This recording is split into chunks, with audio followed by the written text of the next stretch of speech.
Going to start with some obvious things that most of you are aware of. We're focusing on the Gospel of Mark. Earliest Gospel, the others are copied from him.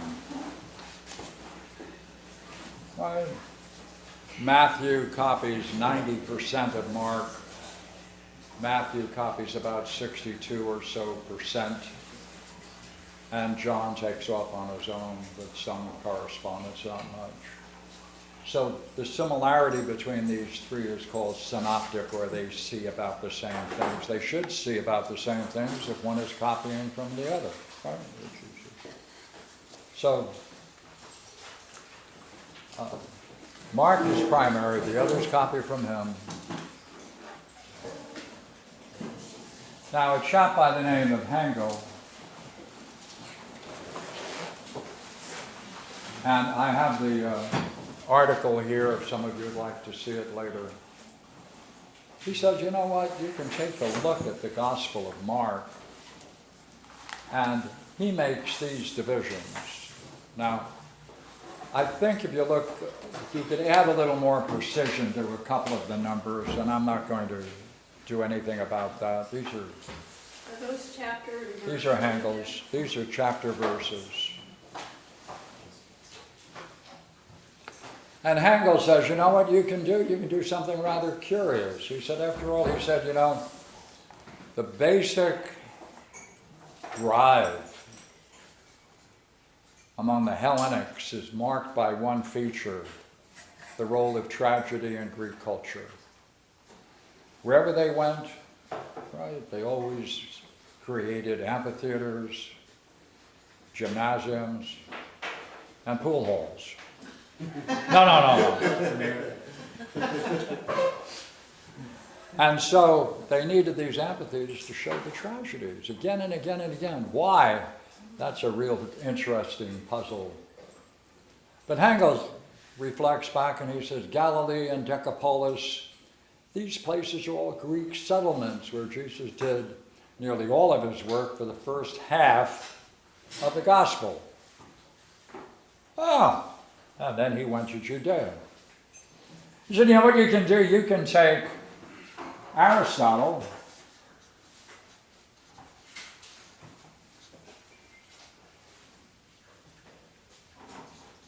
rhetoric, and you can get to that section on his review of tragedy, and I made copies of that for everyone, and you should have gotten copies from you, right?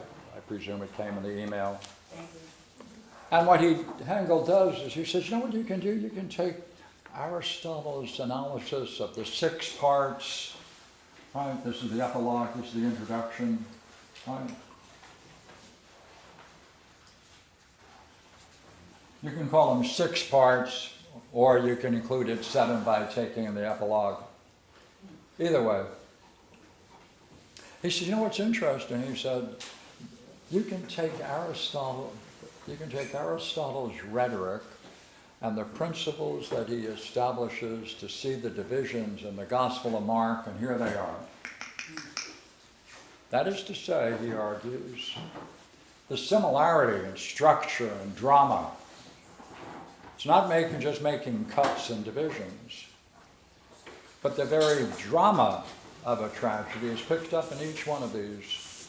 And therefore I passed around to you this paper, which one of my students did, where she takes us through the argument, Mark and the dramatic structure of his gospel. And right from the beginning she mentions Martin Hengel. Well then,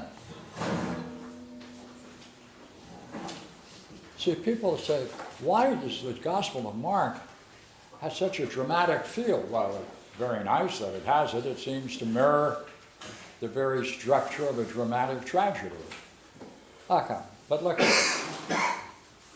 Here's the first problem.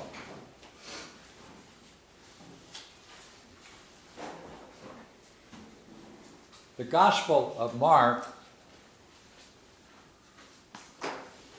has an additional 12 verses.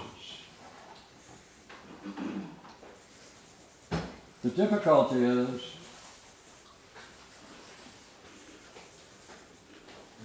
all of the most ancient manuscripts, copies of the Bible, illustrated copies, all end at 16:8.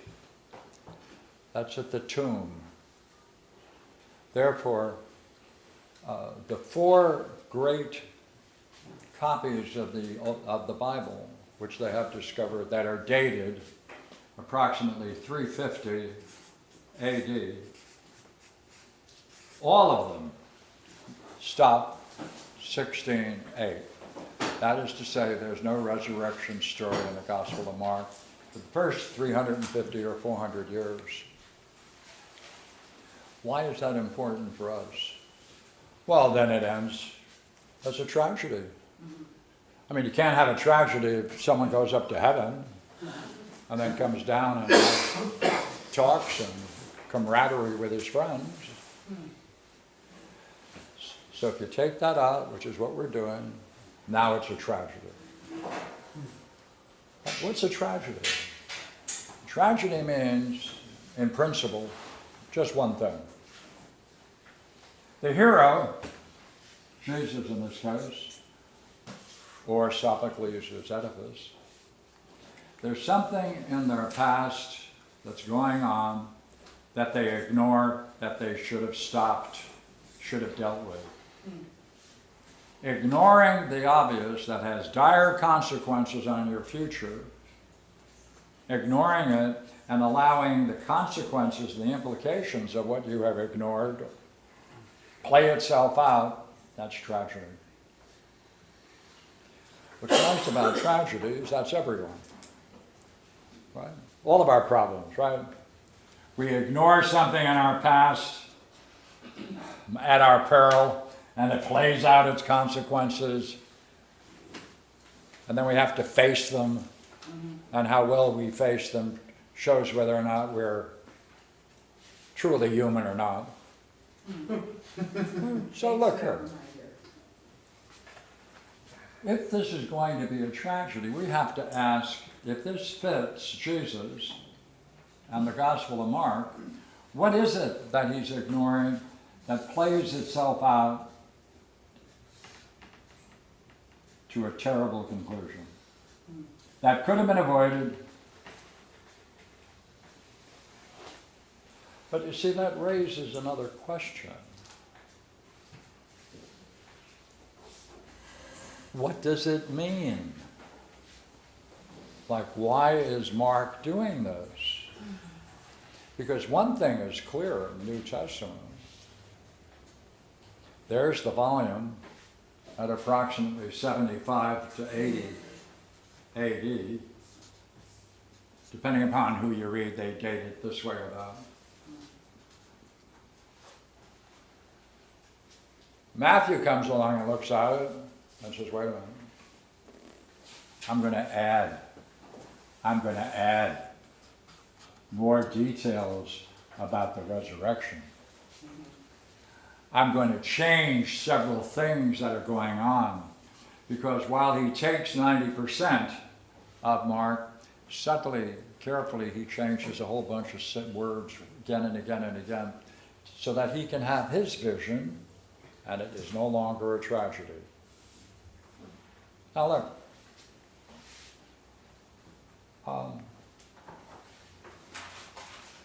there's something interesting about all of these classic works, and that is this kind of design.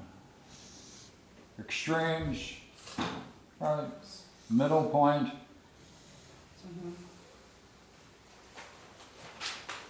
A turning point. Well, the Gospel of Mark, you could say that there's a different story going on for this part and this part.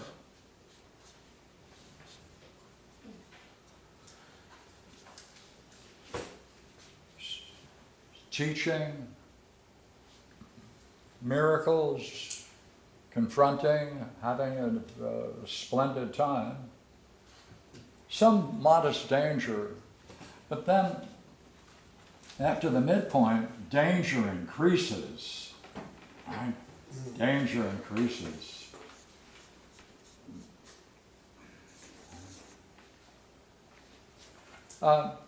Here he's in Greek cities, here he's in Judea, which means Judaism, the center of conservative Judaism.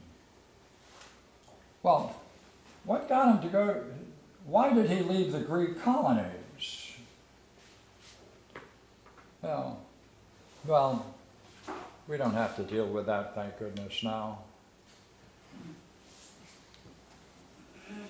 Now, a lot of work has been done on this primary issue. You see, for hundreds of years, thousands of years, Jesus was seen to be a reformer. He's going to reform Judaism. A revolutionary, he's going to reform Judaism. And that's his mission. But, therefore, in other words, what's going on is the continuation of the Hebraic tradition through Jesus. He's a revolutionary, he's a reformer. He wants to give it a different turn and twist, but basically it comes out of the Old Testament. That view is no longer held by authorities and scholars. They realize that the whole area of Galilee and Decapolis were Greek settlements, well accepted. And therefore what there really is going on is a struggle between Greek or Hellenic values and Hebrew.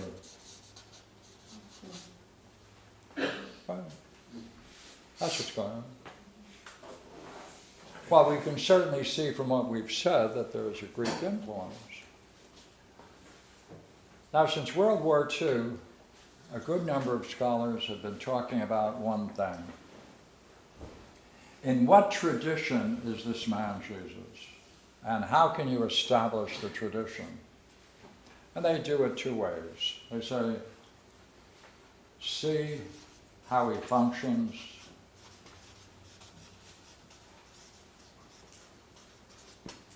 and especially see how he sends his disciples, with what instructions and in what manner and in what style does he send them off? Well, the answer to this is that he bears a striking similarity to Cynic philosophers.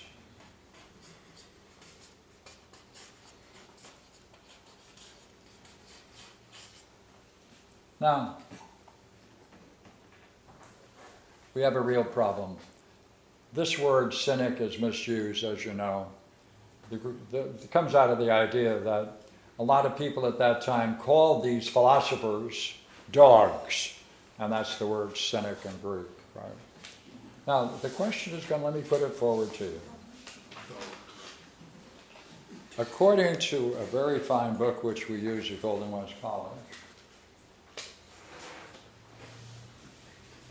Mac, he makes an interesting point.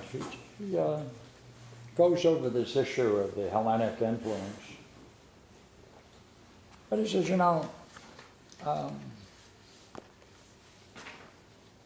on page 57. 300 years of Hellenistic influence before the time of Jesus.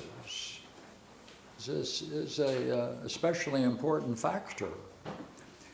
Hellenistic influence has been downplayed by scholars in the interest of buttressing the picture of Jesus appearing in the midst of a thoroughly Jewish culture. Unfortunately for this view,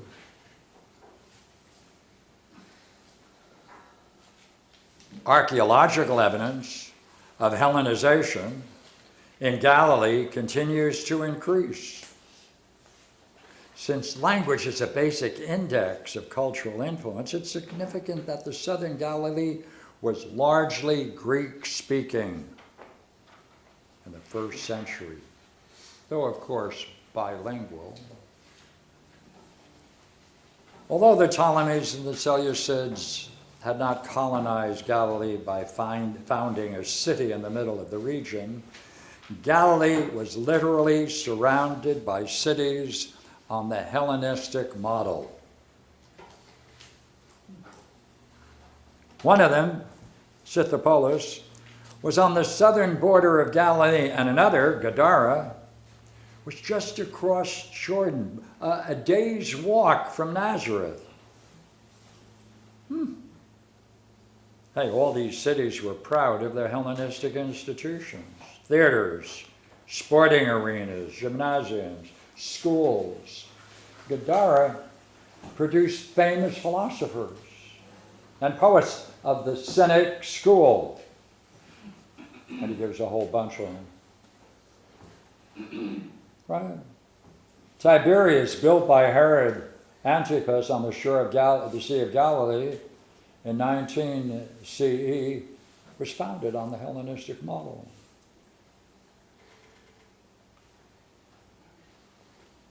Hey, Cynic philosophers, who are they? Right? Who are they? What does it mean that they're Cynic philosophers? Well, try this.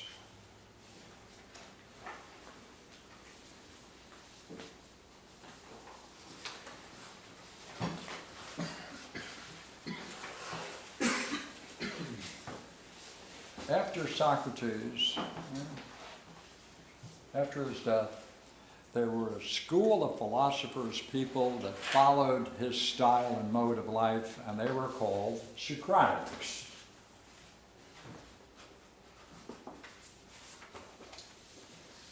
According to Bruyère's History of Philosophy, which I recommend, right, the only one I think is outstanding, he has a great line. He said they were very important, but you know what he says? None of their works have survived. Nothing. It's all been wiped out. However, we can follow this group, and another group simultaneously followed the same spirit, but you can do a subtraction, right? By the way, there was a guy who followed Socrates around. You may have recognized his name, Plato. If you take Plato's writings, if you take all the dialogues of Plato and subtract the metaphysics, but keep the spirituality, the discipline, even the dialectic, a different kind of dialectic, you have Stoic thought. That's what, really, very simple. Now, the Stoics have a very interesting, distinguished record all the way through history. And by the way, all of the philosophical writings after the death of Socrates, we can put it somewhere around, let's say just 400 BC. Approximately 400 years. Nothing has survived. It's all wiped out.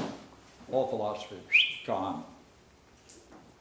All we have is people who wrote later about what was going on at this time, 400 years. But nothing has survived intact. So look,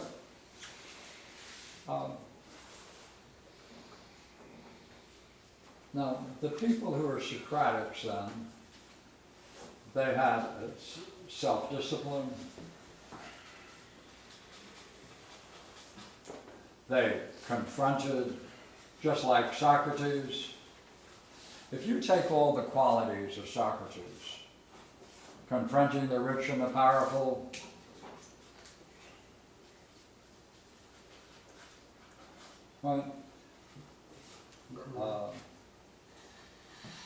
dedicated to a certain life, to spirituality.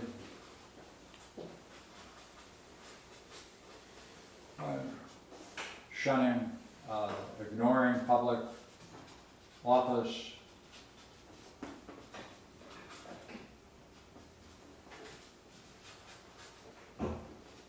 Look, I made a list, and thank goodness I didn't leave it at home. But I like the list. All of these are following Socrates. They're showing in their everyday life and the way how they confront people a moral excellence.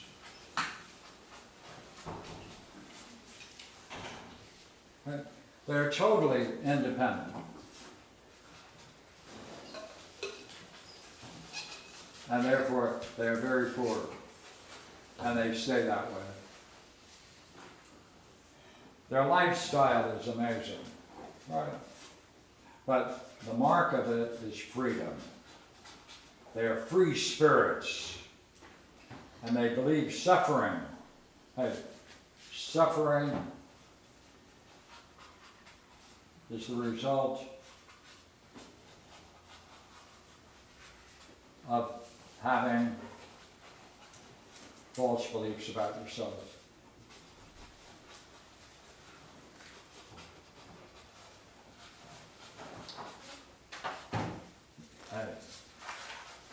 That you defend. And therefore the cynic philosopher is going to shoot holes in this. He's going to challenge continuously. Sounds like a Zen master. Yeah. And they are interested, of course, in truth. And I like the fact that they live in such a way they're self-sufficient.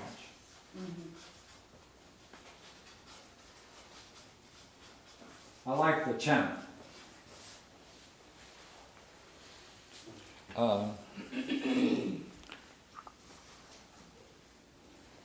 They love questions. They love to hit people with questions. And therefore the spirit of it is koan-like.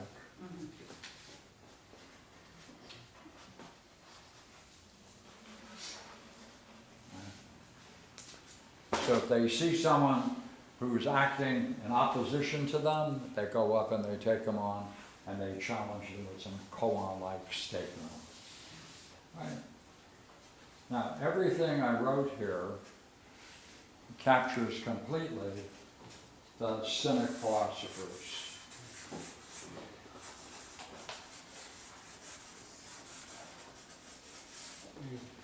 And contemporary thinkers are very quick to point out that cynic philosophers owe their style of life and what they're doing to Socrates. This is simply accepted in all the major literature. Now,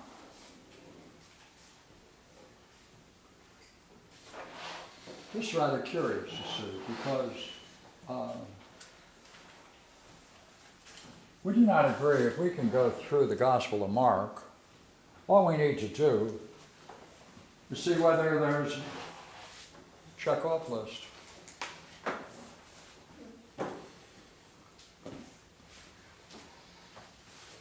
And it would be interesting to see whether it shifts in the latter part.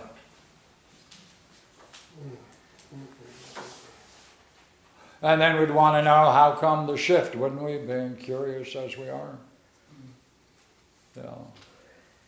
Well, our friend Mac has written a very fine section on the cynic philosophers, and he doesn't list this, but you can easily see that it should be there. This is just stuff I put together. Anybody can do it, it's no trick. But Mac goes into it in detail, and I'd like to take a few minutes out and read a section on Mac. And we do not agree. I've been talking too much, and therefore I can call on Igmar to do some reading. Okay. You have your sections that came through the email? That's it.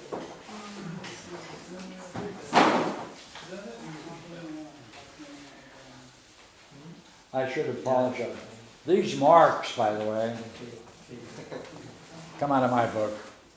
So if you want to get upset about who marked up all this text, it was not like that. All right, I'll hold it for one moment before I do one more. I want to do one more thing.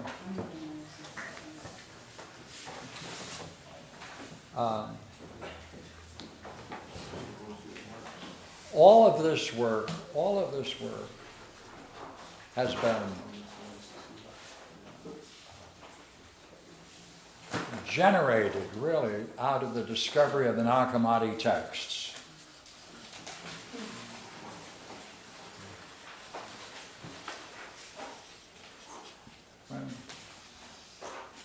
Right, the third cataract along the Nile. There was a couple of kids were playing. They played on a hill, kicked over a couple of rocks, rolled some rocks down the hill, started a slight avalanche, and as a consequence it opened up a cave, and they opened up the cave and they found 54 great texts in great condition, and they were all dated before 350 AD. Where was that? Nag Hammadi, the third cataract of the Nile. If you like, the Egyptian name is Chespaspium. But close by was a Christian monastery, and therefore the hypothesis is that about that same time, Emperor Constantine made Christianity the state religion, and the Catholic Church came together and said, let us burn all other works other than what we call the official Bible, and therefore they destroyed everything else. But the Nag Hammadi find, oh my gosh, now we have all kinds of gospels that they thought were totally lost and unrecoverable. Now, there's several that are very interesting philosophically, and they're the Gospel of Thomas,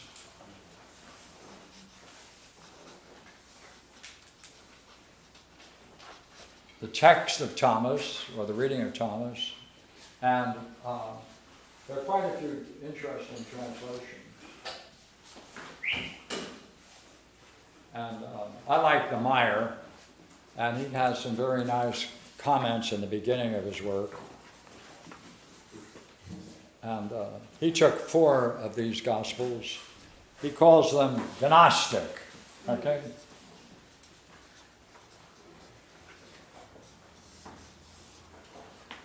But the difference between Gnostic and Cynic philosophy is curious, you see, because Gnostic thinkers as a whole are writers. They do a lot of writing. Cynic philosophers live their philosophy, and they're not great writers at all. They're interested in doing it. Therefore, they're Socratic. Like Socrates didn't write anything, leave anything down. It all came out of Plato. Now, what if, all right, next step. What if the Gospel of Thomas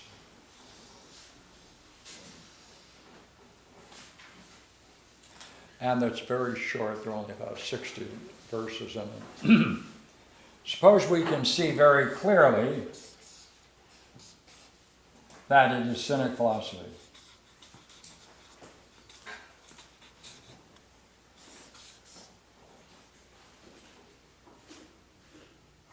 Second, suppose that the basic writings of the Gospel of Thomas, a whole set of them, have very close parallels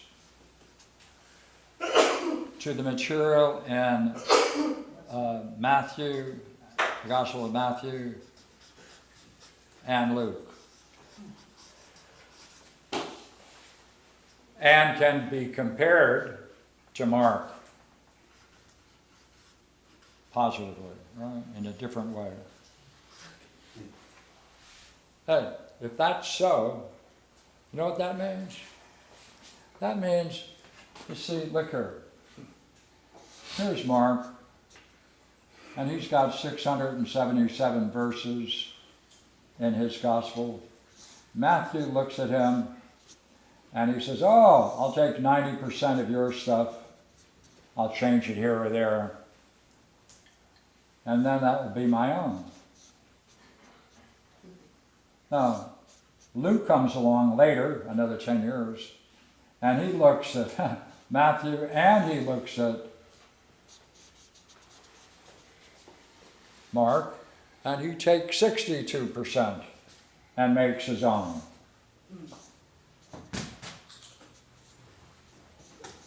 Now, what's essential in this great story is that there's something in Matthew and something in Luke that is not in Mark. It's separate. Oh, they call that Q from the German, which means source. Hey, this Q material, which by the way plays a major role since they are the sayings of Jesus, what are they called? Basically saying source, sayings of Jesus. Beatitudes, things like that. That there's a very interesting connection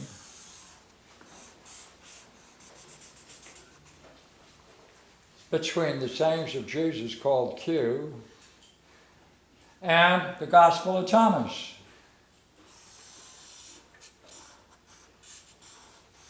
Language, style, ideas, and they're also picked up by Mark, used in an interesting way. Wait a minute, what does that mean? It means if we can make the case that Cynic philosophy has played a major role in the formation of the Gospel of Thomas, and there's a direct link by comparing what's in the Gospel of Thomas with what's common in Matthew and Luke, called Q. Well, and if this is Cynic, then that's Cynic. That's simple. What does that mean? We'll get there later. Right? Now, I think it's also an extremely good thing to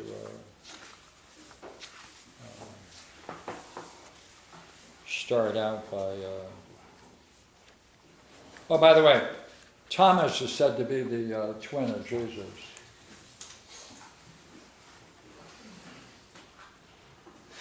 In the Gospel of John, he's called, Thomas is called the twin twice.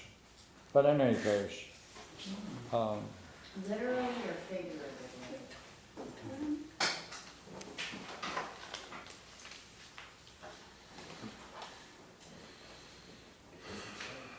well, no, I just got a couple of lines just to give you a little fun.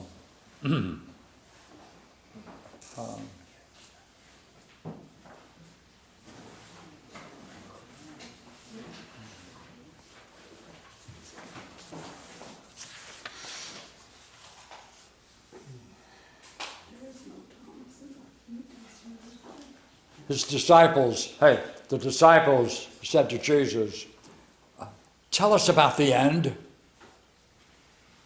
And Jesus says, have you already discovered the beginning? That now you can seek after the end? For where the beginning is, that's where the end. Blessed is the one who stands at the beginning. That one will know the end, and he won't taste death. But that isn't the one I was going to read.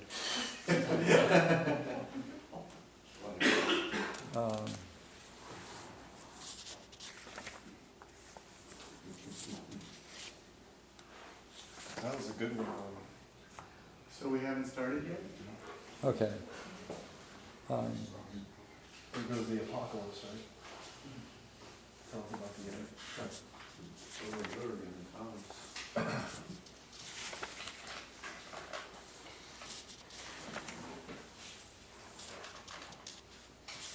Uh,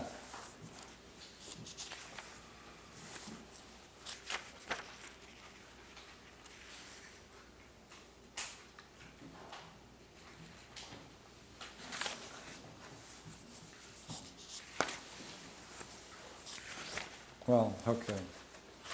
You'll have to take it from.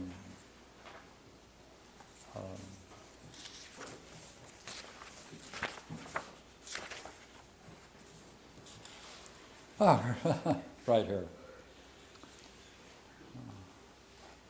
Jesus said, if your leaders say to you, behold, the kingdom is in the sky, well, then the birds in the sky will get there before you. How about this one? This is a good one. If they say to you, it's in the sea, profound, then the fish will get there before you.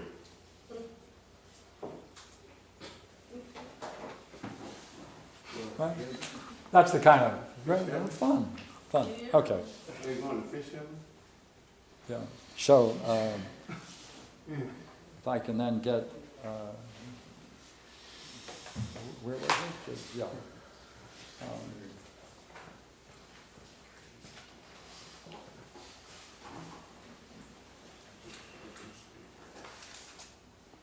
On page 114 at the bottom. Let's get a couple of pages. Okay? Pick it up from there. Where do you want The me to modern caricature. The modern caricature of the ancient cynics is inaccurate, and the modern use of the word cynic to describe the ancient cynics is unfair. A more balanced view would see the cynics as the Greek analog to the Hebrew prophets. Cynics played a very important social role as critics of conventional values and oppressive forms of governance for approximately 1,000 years, from the 5th century BCE to the 6th century CE. Their popular philosophy produced such figures as Antisthenes, Diogenes, Crates, Bion, Teles, Meleager, Musonius Rufus, Dio Chrysostomus, Demonax, Peregrinus Proteus, Sostratus, and Theogenes, all important figures in the history of Greek thought. Their gifts and graces ranged from the endurance of a life of renunciation in full public view, through the courage to offer social critique in high places, called parrhesia, or boldness of speech, to the learning and sophistication required for the espousal of cynic views at the highest level of literary composition. Justly famous as irritants to those who lived by the system and enjoyed the blessings of privilege, prosperity, and power, the cynics were highly regarded for their achievement in honing the virtue of self-sufficiency, autarkeia, in the midst of uncertain times. Epictetus' third discourse is a remarkable revelation of the Stoics' high esteem for the cynic's calling as an important social role, even during the imagined halcyon age of the Roman Imperium. The crisp sayings of Jesus in Q1 showed that his followers thought of him as a cynic-like sage. Cynics Okay, were... why don't you skip down to Okay. the crisp sayings of Jesus? Oh, okay, I got that. Okay, let me just do one thing for you to help you out. The common material found in Matthew and Luke, common material is about 250 verses, right offhand. Scholars have been able to take that and break it into 3 pieces in terms of time. They've done remarkable work in recovering what was going on in this small little area that was virtually unknown, right? Nazareth, Galilee, and can describe the historical social conditions for these 3 periods of time. You can take the material that is in both Matthew and Luke, right, about 225 to 250 verses, depend how you count them, right?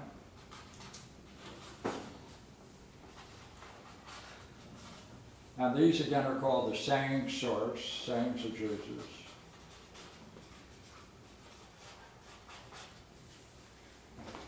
And now, you say, you know what you can do?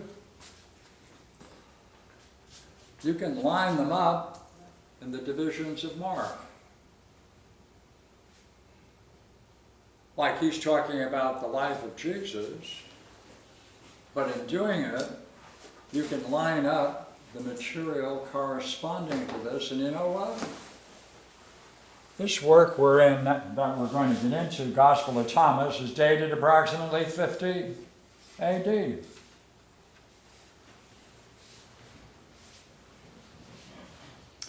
What does that mean? By the way, a minor thing, Q, the life, the sayings of Jesus in Matthew and Luke, it has nothing to do, has no mention of the passion material, no trial, no resurrection, right? No crucifixion. Oh, by the way, the Gospel of Thomas doesn't have a trial, doesn't have an arrest, trial, crucifixion, resurrection either. It's not there. So this community that was reading Gospel of Thomas from 50 on, were they Christians? Well, if they're Christians, it's without having any interest in The resurrection. yeah. So we're now looking at Q1. Go ahead. The crisp sayings of Jesus in Q1 show that his followers thought of him as a cynic-like sage. Cynics were known for begging, voluntary poverty, renunciation of needs, severance of family ties, fearless and carefree attitudes, and troublesome public behavior. Standard themes in Cynic discourse included a critique of riches, pretension, and hypocrisy, just as in Q1. The Cynic style of speech was distinctly aphoristic, as in that in Q1, and Cynics were schooled in such topics as handling reproach, non-retaliation, and authenticity in following their vocation, matters at the forefront of Jesus' instructions in Q1. If Jesus was remembered as a cynic-like sage, we need to make sure we understand why the cynics behaved as they did. The public image was that of a lone beggar who had renounced the comforts of life to pit himself against the elements and practice the virtues of living with little. The cynic wore a telltale cloak and carried a pouch for the day's morsels and the morrow's coins. A stick and sandals were also allowed, but that was all. A favorite form of anecdote called crea used these props to characterize the cynic's resolve, depict him in the most destitute of straits, and explored the wit required to live with hunger, cold, and public reproach. Thus, when one of his students complained of the cold, Antisthenes told him to fold his cloak double. When a child used his hands to get a drink of water, Diogenes threw his cup away and said that a child had bested him in the contest for living simply. When someone slapped him in reproach, Diogenes asked himself out loud why he had forgotten to wear his helmet that day.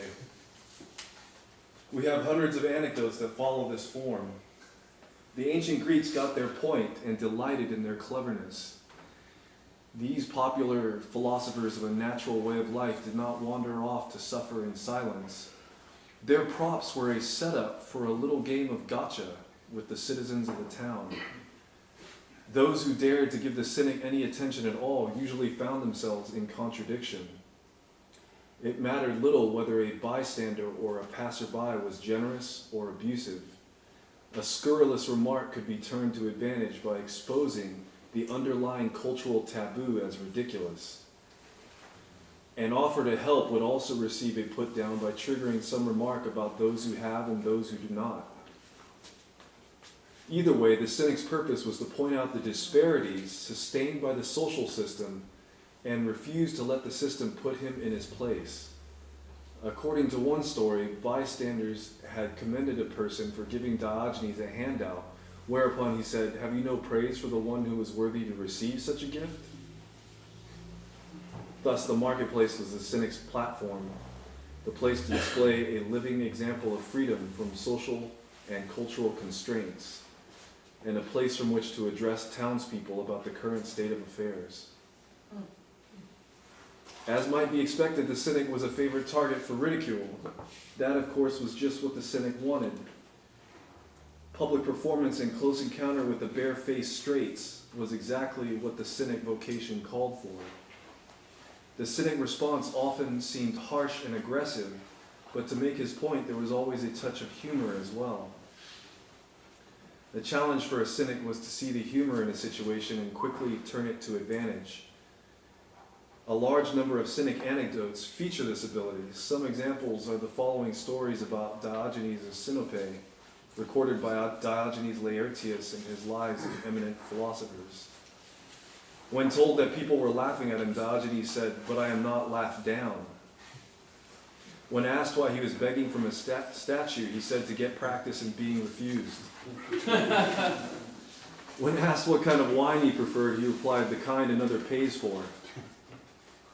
When someone said that life was bad, he replied, "Not life itself, but living as you do." In our times, there's no single social role with which to compare the ancient cynics. But we do recognize the social critic and take for granted a number of ways in which social and cultural critique are expressed.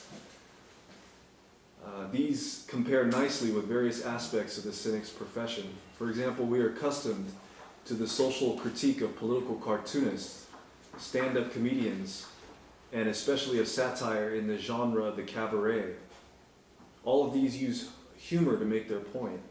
We are also accustomed to social critique in a more serious and philosophical vein, such as that represented by political commentary.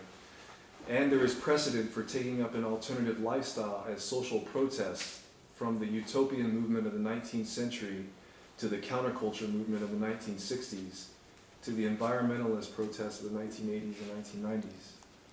The list could be greatly expanded, for much modern entertainment also sets its scenes against the backdrop of the unexamined taboos and prejudices prevailing in our time. Each of these approaches to a critical assessment of our society, satire, commentary, and alternative lifestyle, bears some resemblance to the profession of the cynic sage in late antiquity. Okay, look. That's enough on that, okay? You can read it later. Now, I'd like to read you a little bit. Gospel of Thomas, several quotes I want to pull. See whether you see a correspondence between what you're familiar with in the New Testament and what's here in the Gospel of Thomas.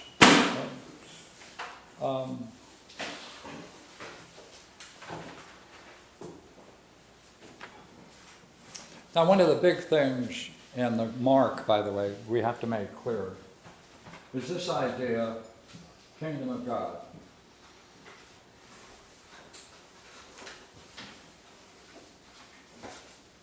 There are the parables.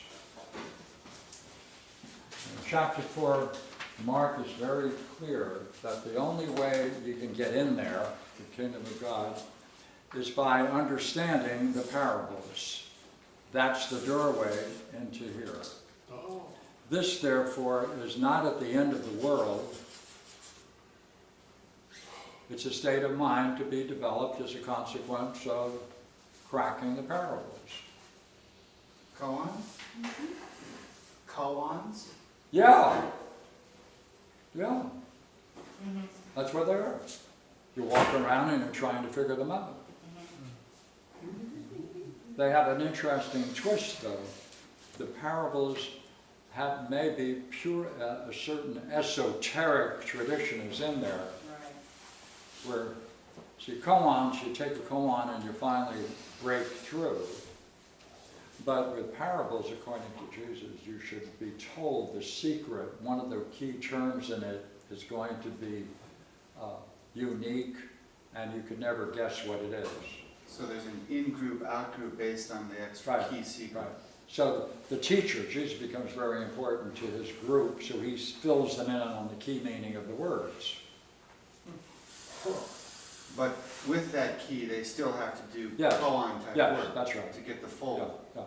Like he tells you the first one, which is parable of the sower and the seeds. And as you know, sower just throw. Every parable is a jerk. I mean, that's all. Every one of them, they're very foolish stories. Here's a sower who's throwing seeds on rocks, on brambles, on a road, and he gets some in the fertile ground. Would you hire him? But he says, okay, when they land on the fertile field, they grow 60, 100-fold. They're on the rocks, the sun burns them out. The brambles, the weeds choke them. He said, the ones that land on the roads, birds come down and have a feast, and the birds are Satan. That's what he tells us in our groups. He said, I'm only going to tell you. Hey, all my other talks out there to people, it's all parables. I'm not telling them what it means. Just you guys, therefore it's esoteric. So it's a very interesting twist on it. Would Satan have Okay. would Satan have been a cynic idea? Pardon? Would the idea of Satan have been a cynic idea?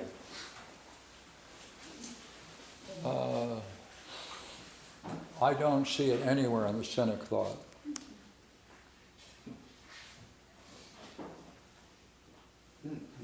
Okay. Try this on. If your leaders say to you,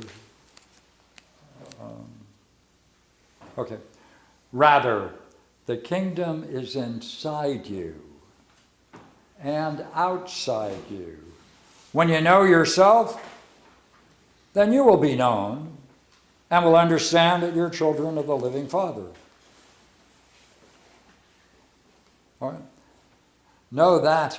All right? Know what is within your sight and what's hidden from you. Right? And what's hidden from you will become clear to you. If there's nothing hidden, it won't be revealed. Okay, let me try this one.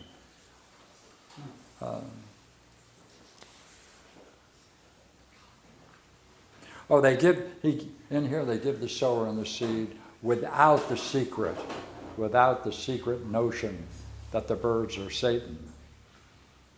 So that's a direct connection with Mark in chapter 4. But that extra piece of esotericism is not in the Cynic.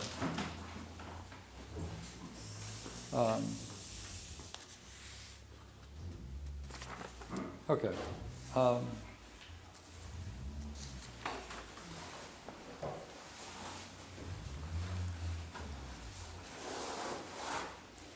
Jesus said, you see the speck that's in your companion's eye, but you do not see the beam that's in your own eye. When you take the beam out of your own eye, then you'll see well enough to take the speck out of your companion's eye. Is that familiar? Yeah. Jesus said, the Pharisees and the scribes have taken the keys to knowledge and have hidden them. They have not entered, nor have they allowed those who want to enter to do so.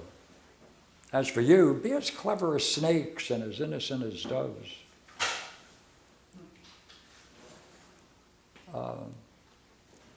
Hey, whoever blasphemes against the Father will be forgiven. Whoever blasphemes against the child will be forgiven. But whoever blasphemes against the Holy Spirit will not be forgiven, either on earth or in heaven. Whoever becomes like a child will know the kingdom.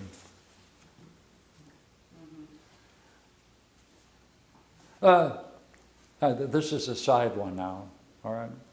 This grasps, I think, the Cynic philosophy very well. Jesus says, if some say to you, where have you come from? Say to them, we've come from the light. And where the light came into being by itself, established itself and appeared in an image of light. If they say to you, are you the light? Say, we are its children, and we are the chosen of the living Father. If they ask you, what is the evidence of your Father in you? motion and rest. Okay, another one. Jesus said, blessed are the poor. Yours is the kingdom of heaven.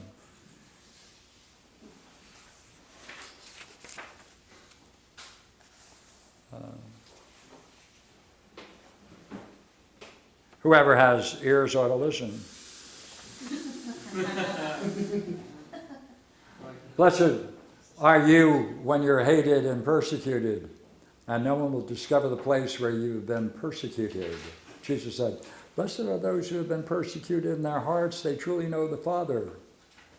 Blessed are those who are hungry, for the stomach of the famished will be filled.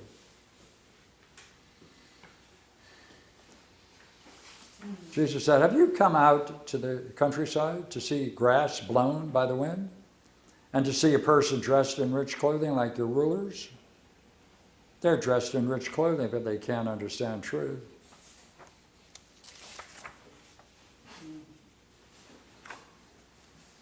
Jesus said, seek and you'll find. In the past, I did not answer all your questions. Now I'm willing to answer them, but you no longer ask. Whoever seeks will find. Whoever knocks will let him in.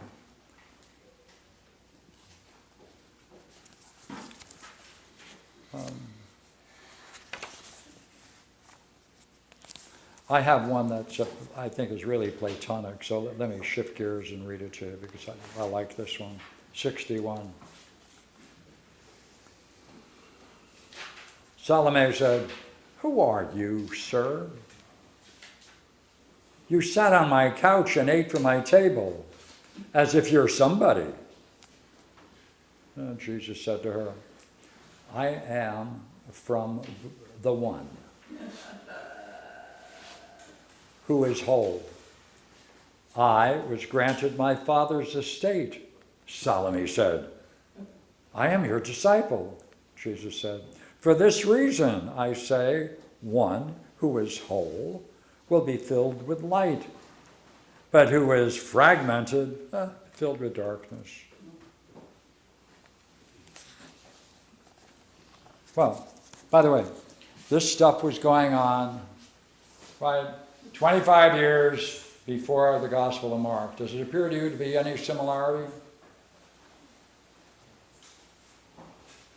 Yes. Style, language? Huh? Okay, now we go back. If you can work on the hypothesis that what we've been pushing, now, later, you can take these three parts of Q and you can arrange it in terms of time. A really great scholar by the name of Kloppenberg did this. You can take the early part of Q, and therefore Jesus appears as the cynic stage. Then 60, the war in Jerusalem is getting hot, right? Getting close to the close of the temple, Jerusalem temple. They feel history's gone wrong. Persecution is going on. Crisis. Therefore, the cynic sage, in the way we just described, doesn't fit. Something new is coming on. Therefore, Jesus changed in this, and now he's worried about forthcoming. And finally, a new history. That new history is going to be a rejection of prophets. Judgment is going to come. It's going to be final. The apocalyptic vision is now being nurtured.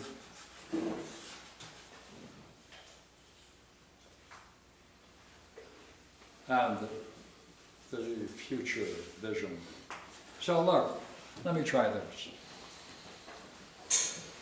All right, take a little bit of fun now, creativity.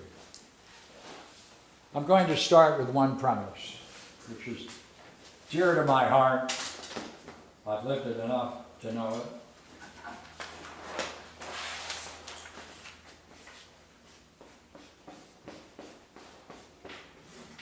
Midwifery. Whenever you have a noble goal, right, there it is. That's the Iliad. you can be sure along the way your problem is going to surface. And to get it means you have to find some way to get through it.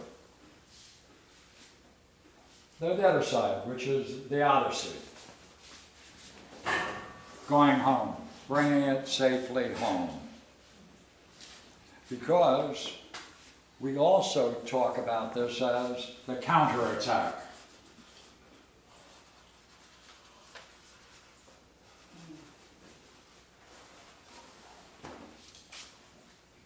What is that?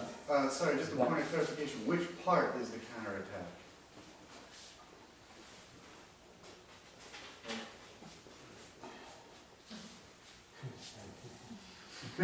It's after the goal. And what invariably happens is there's a return to old former beliefs, unsuspected former beliefs, fundamental to the clan. Reversion. Right? So, I wonder whether you'll go along with this thinking now. Jesus is doing some great work. Oh, there is. Sage. Here he has a triumph called the Transfiguration of Jesus. Right, he's on the mountaintop, and the divine luminosity, and out of that divine luminosity emerges Moses and Elijah. And they have a talk. Up to this point, there's nothing positive seen about Moses and Elijah, right? He's a sage. He's playing the Cynic philosophy. Uh-oh. After this, things change. He now goes to Judea, he goes to Jerusalem, and he takes on the authorities, and they then say, look here, you're challenging all our Pharisees, our scribes. He walks into a trap because they only have one view. Are you the King of the Jews?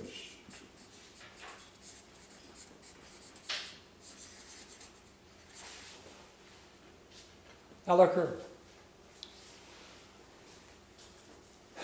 Pontius Pilate dismisses it. You know, he looks at this guy, Jesus, and he says, you're not harming anybody. This is no insurrection. So he turns Jesus over to the high priest and says, do with it what you want. He's not upsetting us. At the trial, he could easily have said, by the way, a couple of you guys have been using the title King of the Jews. I'm not King of the Jews. I'm a Cynic philosopher. I couldn't care less about being a king. Like Diogenes, right? When Julian came over and he said, the emperor, I'll give you anything you want. What do you want? He said, do you mind stepping out of the sunlight? Because I'd like to have the sunlight on me. That's all. That's all. Goodbye. Look, before that, he allows people to say he is the son of David. That's king. So you call yourself the son of David, then you're in the line of David. That means you're a political figure. That means you're going for it. You're going to be a Messiah in the political sense. That's what that title means. You're going to raise an insurrection. You're going to kick the Romans out. By the way, they're not very nice people. Right? They're hell's angels on horses. Okay. Oh, look. See? He allows it. Hey, look here. He allows these titles to go unchallenged. Totally. He sets up the conditions to be caught. He goes where he's going to be caught. What's happening?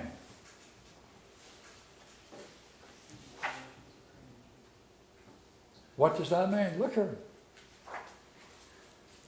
What, now let me shift gears. What is Mark therefore saying simply? I'll write it out.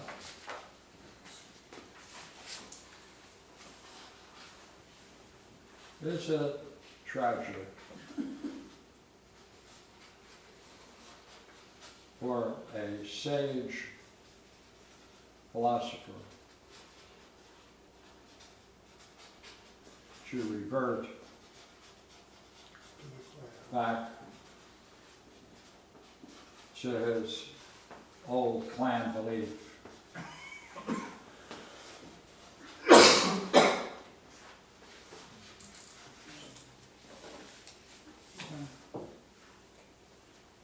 After achieving the highest vision possible.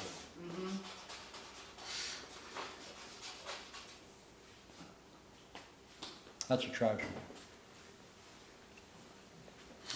Mark is looking at it and saying, hey, look here, this is universal. He's using Jesus as an example. Hey, look what he did. He reverted back to Judaism in the most extreme fashion.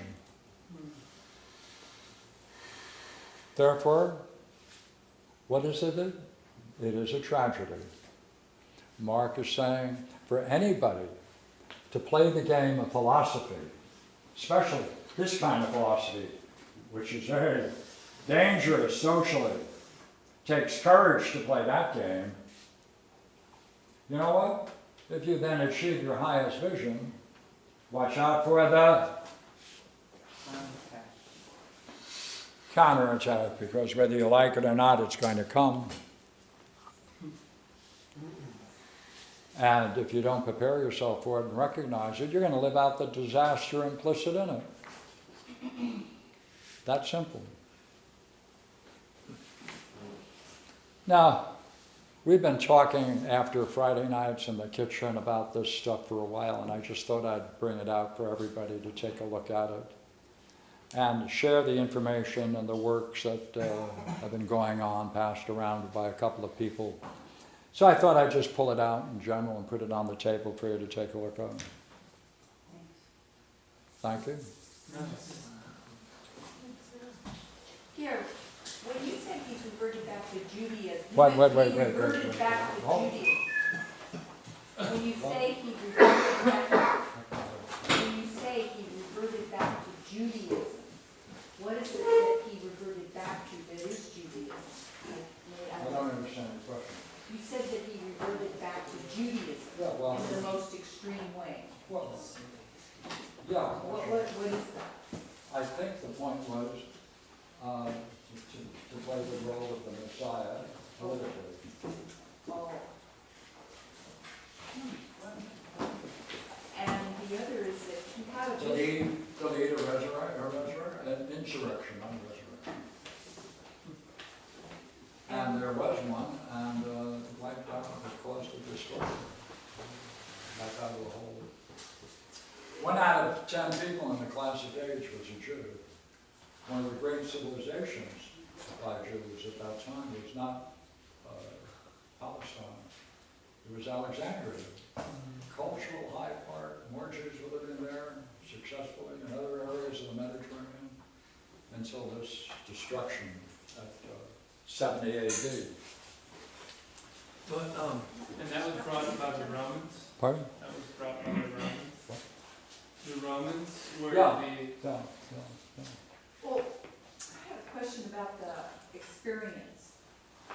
In that experience, he went back to his old clan beliefs.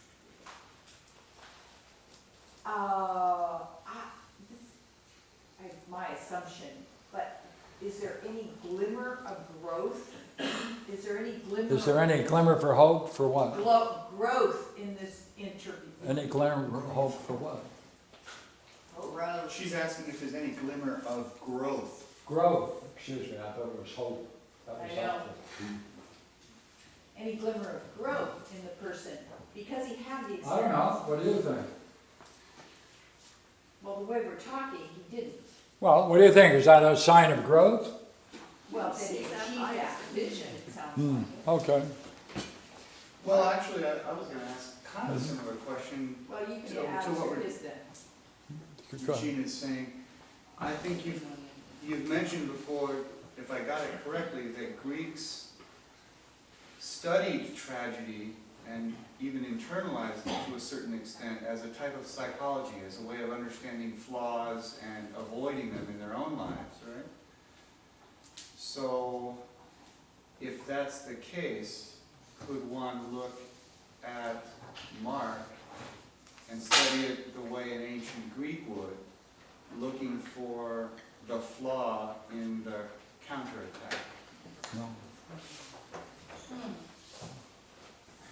See, that kind of reasoning is in Homer, it's not in the Gospel of Mark. Is that a flaw in Mark's writing? Yeah, yeah.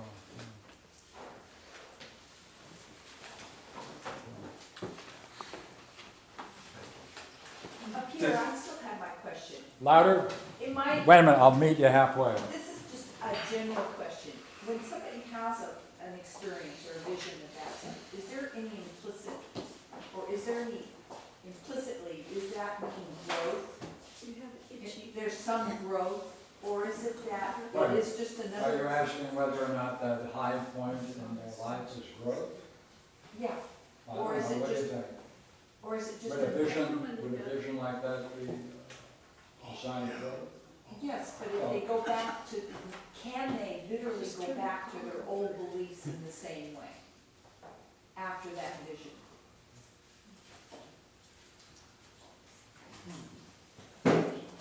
I think the point that we were making is that I'm not answering can they. In terms of what Mark is doing, there isn't any can. Can they do otherwise? No, this is a tragedy. Okay, then I. There's no alternative in Mark. That's why it's a tragedy. By the way, is there an alternative for Oedipus? Divorce is not by, Well, not yeah. younger woman. Stay away from the MILFs. Yeah.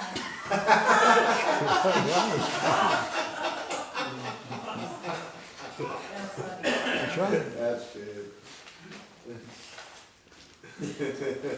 Isn't your point too, Barbara, isn't your point too that actually the first part of his life, the first part, like up to 50, he was growing in that part, no doubt. right?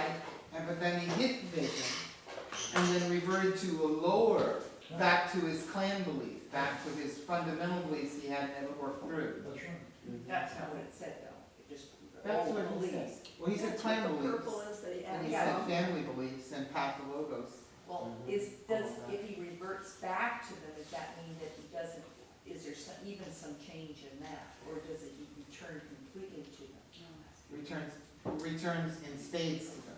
Because he wasn't acting on them in the first part. Well, then there's no growth out of those, the plan. Exactly so. There's no group out. Then what's the purpose of the vision? Where's the growth? There isn't any. Well, then if you say there is growth. No, I didn't. I did say, oh, in the beginning. Yeah. I said there's growth only up to the point of the vision. Well, if there's growth up to the point of the vision, what's the growth of? If it's not at least challenge, in some way moving out of the plan, challenging something in the beliefs of the plan. Unless it's just another experience, like taking a trip to England. You're using the word growth in a different way, Okay, and therefore you're going to be confused. all right. All right? What's the? You're using the idea of growth, that one cannot reach a high point and drop down and not continue that period of growth. Or that the. No, that's not this story, and it's not, Or that it's not the growth. story of many people. How many people do we know, forget Jesus, how many people do we know reach all kinds of high points and crash? All over the place. It doesn't deny growth up to that point, does it?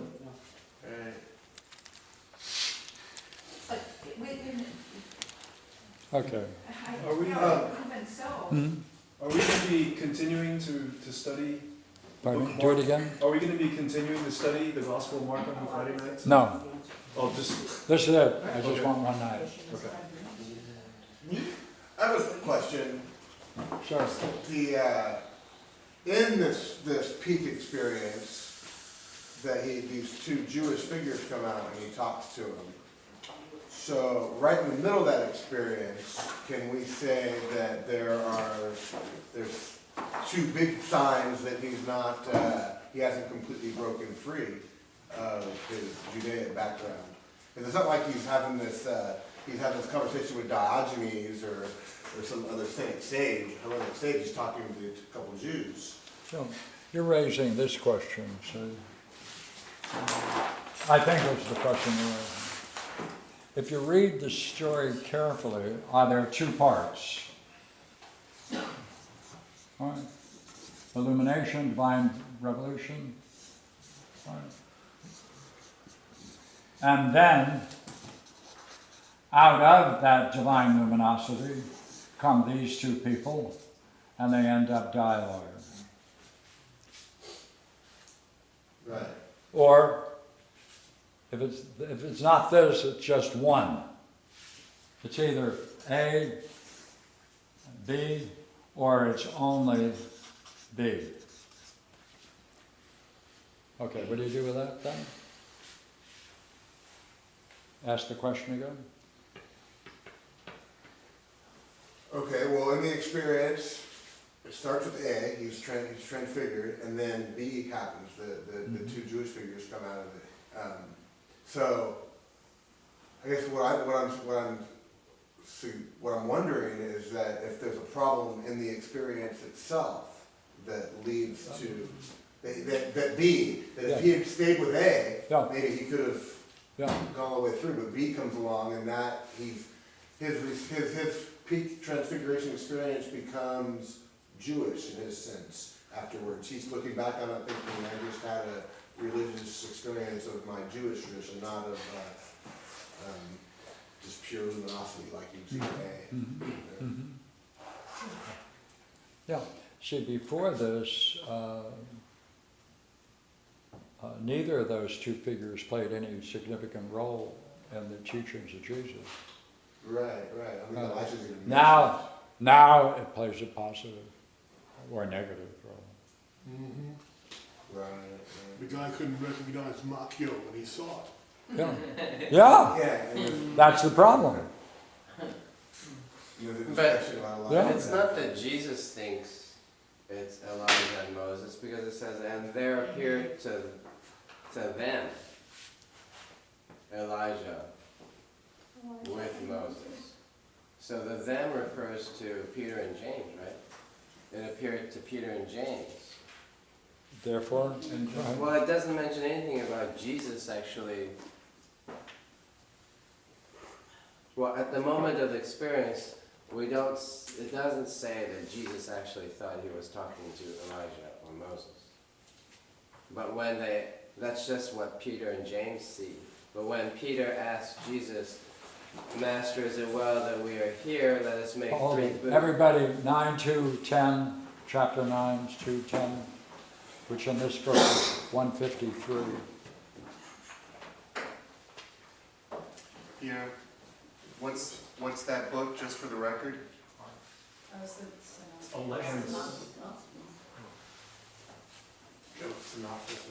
See, it's a question of, you can really have fun with this.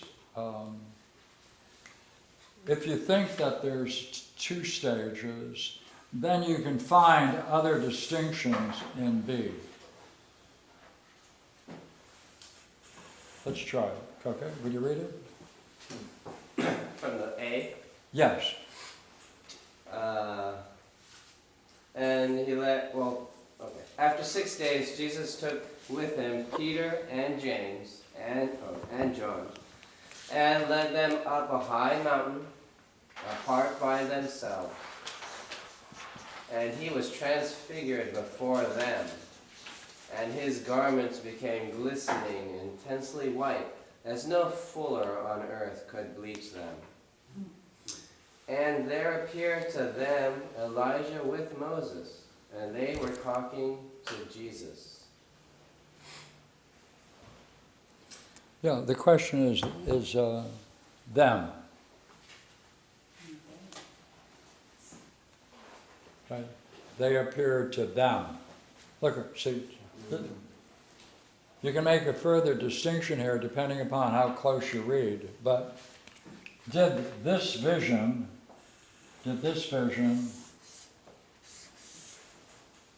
was seen by them? Did this vision appear to them? Yes. Does the them include Jesus? Depending upon how you use this word. Yeah. Because what would follow if you read it strictly? Then these two guys have the problem. Yeah, they're the one who drew the They have the problem, interpretation. right? But then it's Jesus' Right, is problem. everybody seeing that? Yeah. Right. Yeah, okay, I see it, I'm with you. okay, okay. But then it's Jesus. But then it's Jesus' problem in the next paragraph, That's right. because they asked him the question, and Right, he says, and he tells them to shut up.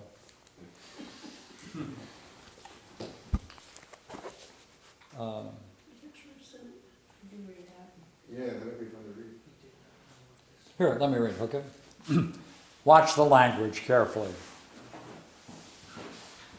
Now, about 8 days after these sayings, he took with him Peter and James and John, three guys, and led them up a high mountain, apart by themselves. And he was transfigured before them. Right? Bang.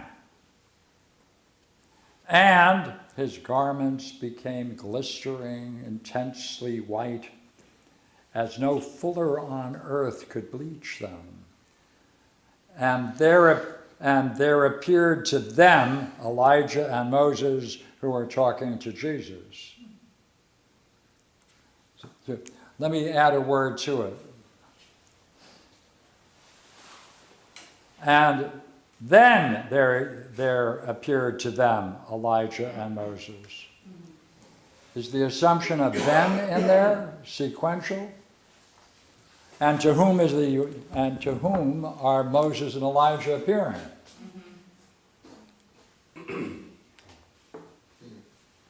It's a judgment call. Because them could be here. Right. If so, you got a new story. Then it's there. Well, what was, And the implication of them.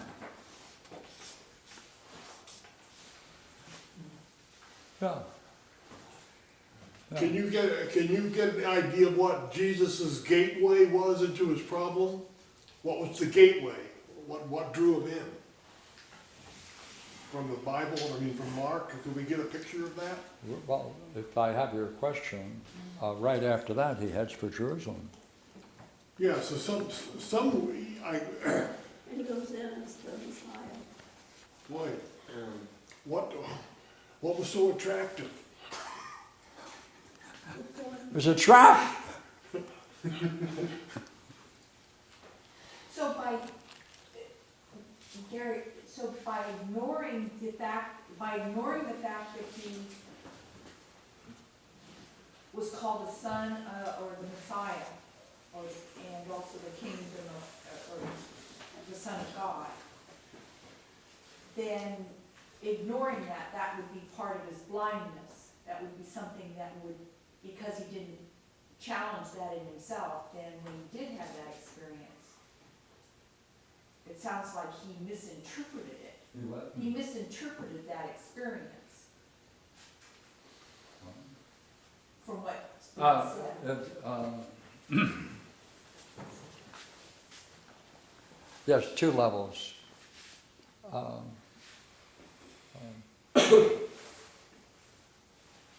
And if he misinterpreted it, that fits our model. Why did he misinterpret it?